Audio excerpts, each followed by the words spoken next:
Suportar a Beatlemania deixaria qualquer ser humano cansado. Em meados dos anos 60, os The Fab Four ainda não tinham começado a explorar o seu potencial, e o Abbey Road Studio se tornou seu lar pelos anos seguintes. Pouco depois de retornarem de um retiro de meditação na Índia, as coisas começaram a sair dos trilhos. Sem ninguém da banda na mesma página, começou a fragmentação da banda, à medida que cada membro iniciou a escrever o seu próprio material. Essas sessões ocorreram mais ou menos na mesma época em que John Lennon também insistiu em trazer a sua nova paixão, Yoko Ono, para o estúdio de gravação, onde ela daria sua opinião honesta sobre o que achava das músicas. Embora o resto do grupo tenha ido adiante, as sessões de The White Album foram alimentadas pela tensão. E é sobre essa tensão e sobre o fim dos Beatles declarado por Paul McCartney que vamos falar hoje na série Crônicas do Rock no Desconecta Plus.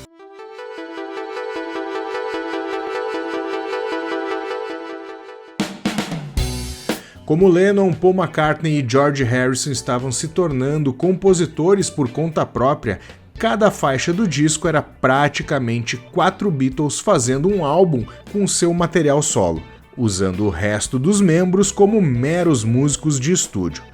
Os Beatles poderiam permanecer no caminho certo, mas uma mudança de cenário era necessária. Depois de debater uma ideia para um evento multimídia, McCartney sugeriu que eles fizessem um álbum raiz, aproveitando seus dias de banda de bar em Liverpool.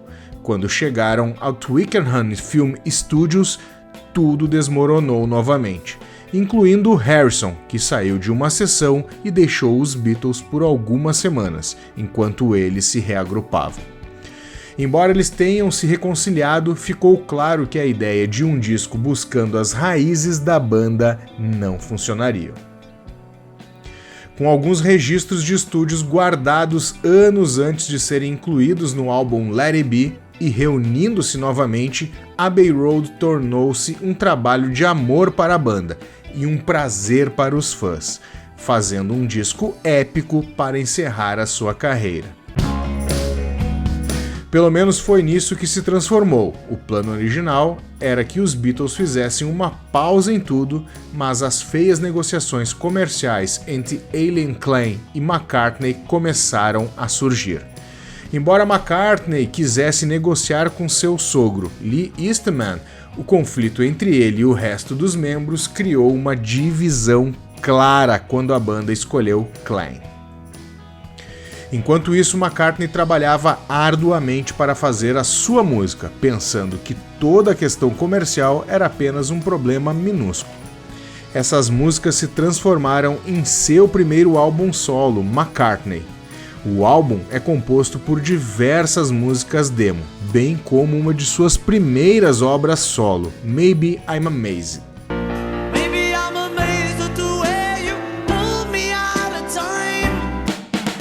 Quando McCartney oficializou o álbum, a animosidade entre os Beatles só havia ficado mais forte. Em vez de dar entrevistas para promover o seu álbum de estreia, ele decidiu que um de seus amigos conduzisse uma entrevista com ele para ser incluída no encarte do álbum. Originalmente, Maca não queria chamar muita atenção para os problemas dos Beatles na imprensa. Então, seu objetivo com a entrevista seria lançar alguma luz sobre o que havia acontecido nos últimos meses de silêncio. Embora os fãs tenham ficado emocionados ao ouvir novas músicas de um Beatle no mundo, eles ficaram chocados ao ler o seu anúncio. Quando conduzido por um amigo, McCartney respondeu às perguntas com o mínimo de emoção possível, limitando-se a respostas de uma só palavra e nunca dando aos fãs esperanças de que os Beatles ainda estariam se dando bem. Embora McCartney tenha tentado minimizar o seu papel na separação dos Beatles, esta entrevista o transformou no inimigo número 1 para seus companheiros de banda, e assim, pensando que ele usaria a entrevista como promoção para o seu último álbum. A entrevista começa relativamente curta e seca ao discutir as músicas do álbum antes de perguntar a Maca sobre o futuro dos Beatles. Quando questionado sobre a separação, McCartney atribuiu isso a diferenças de opinião, dizendo: diferenças pessoais, diferenças comerciais, diferenças musicais, mas acima de tudo porque eu me divirto melhor com a minha família. Temporário ou permanente, eu realmente não sei.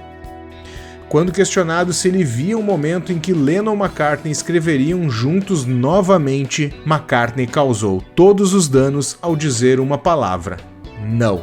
Em todo o mundo, McCartney tornou-se o homem que acabou com os Beatles, e ninguém ficou mais chateado do que Lennon. Antes mesmo de McCartney se juntar ao grupo, Lennon era conhecido como líder de fato do grupo, e não perder tempo em atacar McCartney. Se você está gostando dessa história, não deixe de deixar o seu like no botão abaixo. Embora a separação dos Beatles fosse inevitável, Lennon afirmou estar amargurado em uma entrevista à Rolling Stone em 1971, dizendo: acho que Paul afirma que não era a sua intenção que isso acontecesse, mas isso é uma besteira. Ficamos todos magoados por ele não ter nos contado o que ia fazer. Lennon também não se conteve em suas críticas ao álbum do McCartney, dizendo: achei que o disco de Paul era uma porcaria. Acho que ele fará o melhor, quando estiver com medo. Relembrando a forma como a mídia atacou os seus comentários, McCartney falou sobre ter sido devastado pela separação em entrevista à série McCartney 3-2-1, do streaming de vídeo Hulu, conduzido pelo produtor Ricky Rubin. Maca comentou: fiquei com o coração partido. Achei que ficaria nessa banda para sempre. Ao ver Lennon arrastando seu nome na lama nos jornais, ele decidiu reagir ao seu antigo parceiro de escrita com música. Para não ficar para trás, McCartney voltou ao estúdio para gravar Ram com sua esposa Linda e uma música dirigida a Lennon. Após a dissolução da banda, McCartney escreveu Too Many People, referenciando a propensão de Lennon para a pregação, e disse à revista Mojo: muitas pessoas praticam a pregação. Senti que isso era verdade com relação ao que estava acontecendo com John Lennon. Faça isso, faça aquilo, faça isso, faça aquilo.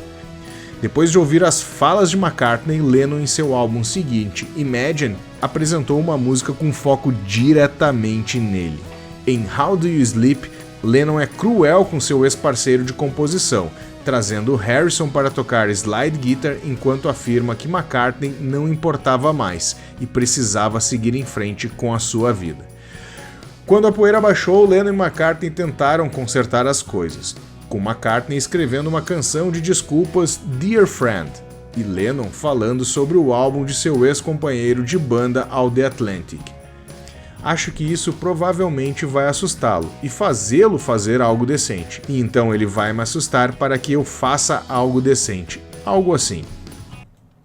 Apesar de todas as palavras selvagens e problemas de negócios, eles estavam competindo entre si para fazer a próxima grande canção de rock. Os Beatles com certeza iriam se separar um dia, mas o The Cute Beatle acabou sendo o único a levar a culpa por todos os outros. É claro que aquela entrevista encartada em seu primeiro disco solo ajudou, bem como a batalha musical entre Lennon e McCartney e seus álbuns solos. Indiferente do lado que você está, o fato é que os The Beatles foram e são a maior banda do mundo, e a sua obra está eternizada nos corações dos fãs. Se você está gostando dessa nova série no canal, não deixe de assistir a história do primeiro episódio de Crônicas do Rock aqui no Desconecta Plus, onde conto a jornada de Lemmy Kilmister do Motorhead pela psicodelia dos anos 60.